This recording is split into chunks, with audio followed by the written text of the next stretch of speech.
crear un grupo público, y así lo entendí yo, para arreglar problemas financieros, problemas de otra índole, pero no para estar ahí sentada porque sí.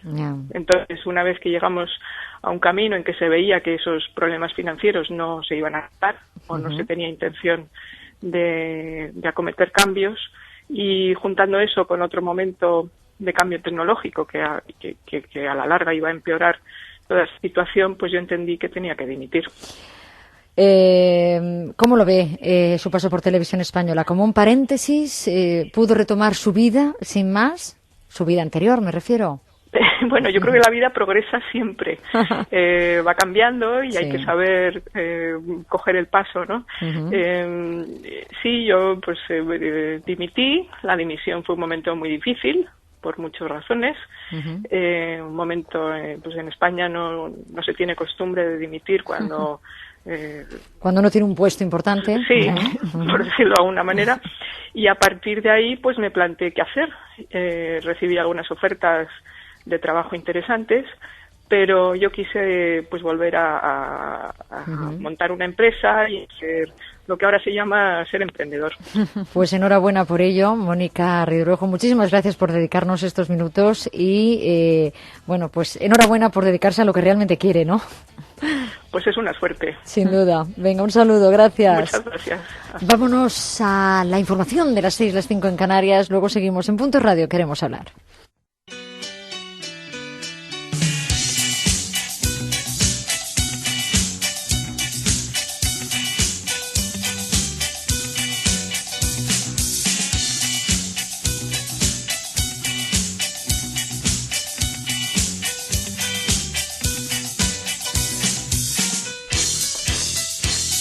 Las 6 de la tarde, 9 minutos, 1 hora menos en la Comunidad Canaria. Aquí seguimos Ángela Borja y yo, bueno, pues conociendo a algunos invitados que en un momento tuvieron su parcela, en mayor o menor medida de poder, y decidieron dejarlo. Juan José Güemes lo dejó por la empresa privada y fíjate tú que Mónica Ridruejo decía, bueno, lo que he querido ha sido poner mi propia empresa, ser emprendedora, y ellos, los dos, han encontrado su hueco, su espacio en la empresa privada, y comentábamos eso, que no es lo mismo el hacerlo por propia iniciativa que cuando, bueno, pues llega el jefe y te cesa, te dice, te quitan. Adiós muy buenas, te echan, muy básicamente. Sí. Eso debe ser duro, ¿no? De repente digerir que ya no tienes esa parcela en la que te movías, en la que, bueno, más o menos ese poder que inicialmente tenías, esas capacidades para hacer cosas. Bueno, y sobre todo cuando estamos ante cargos públicos, que además tienen añadidos muchas cosas, ¿no? Sí, porque estás ahí, ¿no? En el escaparate, ¿no? Se te ve demasiado. Efectivamente. Entonces, el quitarte de repente de todo eso y pasar a una vida más anónima, en muchas ocasiones que es de lo que se quejan de no tenerla, pero que cuando te ves relegado, sobre todo las cosas, mientras tú las cosas las eliges, mientras la capacidad que uno tiene de decidir dónde quiere estar, pues bueno, pues tiene la capacidad de decidirlo, de pensarlo, de madurarlo, de hacer el plan A, el plan B y el plan C. Pero ¿qué ocurre cuando los demás deciden por ti? Es decir, cuando te cesan o deciden o te despiden en una empresa y deciden que no vas a estar ahí. Bueno, pues nos pilla con el pie cambiado, totalmente, porque no eran los objetivos que nosotros teníamos, no eran los planes que teníamos hechos, y a partir de ahí hay que tener muchísimo juego de cintura para ser capaz de adaptarse a la nueva situación. Y no siempre la situación que nos espera tiene que ver con la situación que hemos vivido. Y entonces se añade ahí una gran capacidad de adaptación y de flexibilidad que tiene que tener la persona. Te voy a presentar ahora a alguien. Olvidémonos de la política, porque poder hay en muchas parcelas, ¿verdad? Sí. Bueno, pues hay un hombre que fue durante más de 20 años directivo de multinacionales y un empresario de éxito. Hasta que un buen día, según él mismo dice, decidió dejarlo todo y ser feliz. José Luis Montes, buenas tardes. ¿Qué tal? ¿Cómo estáis? Es así como lo he contado, ¿no? Sí.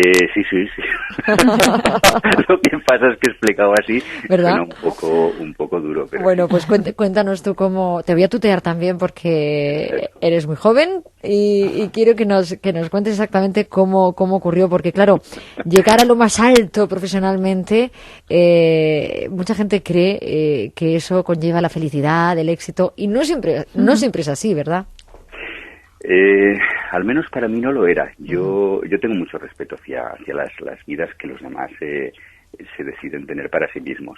así que tampoco me voy a poner a pontificar sobre cómo debería la gente vivir. Lo que yo sí puedo decir es cómo yo vivía y lo que yo vi. Yo me he pasado 20 años pensando, pues lo que dices tú, que cuantas más parcelas de poder en todos los sentidos conquistas, que estás más cerca de la felicidad. Y llegó un momento en el cual me di cuenta de varias cosas. Una de ellas es que el poder, el tener, es algo que es una meta que no alcanzas nunca, porque en realidad cada vez te la alejas más. Es decir, cuando tienes un coche magnífico, te crees un tío feliz, pero a los 6 meses el coche te parece ya muy normal y empiezas a fijarte en otro que es mucho más caro, es mucho mejor. Y dices, mira, el mío es normal, ese sí que me gustaría. Es un no parar, vaya. No parar, es que no llegas nunca claro, a ningún sitio. Claro, entonces te das cuenta que simplemente que es la carrera equivocada. Eres autor de un libro titulado El hombre que tuvo la fortuna de fracasar. En él dices que hay muchos que persiguen el éxito externo, lo que comentabas ahora, pues eso, el gran coche, un gran reloj, una gran casa. Hay un momento en el que ya dices un gran, pero bueno, ahora un gran qué, ¿no? Y sin embargo, claro, fracasan como personas porque descuidan lo que deben cuidar, ¿no? Lo más importante, ¿no?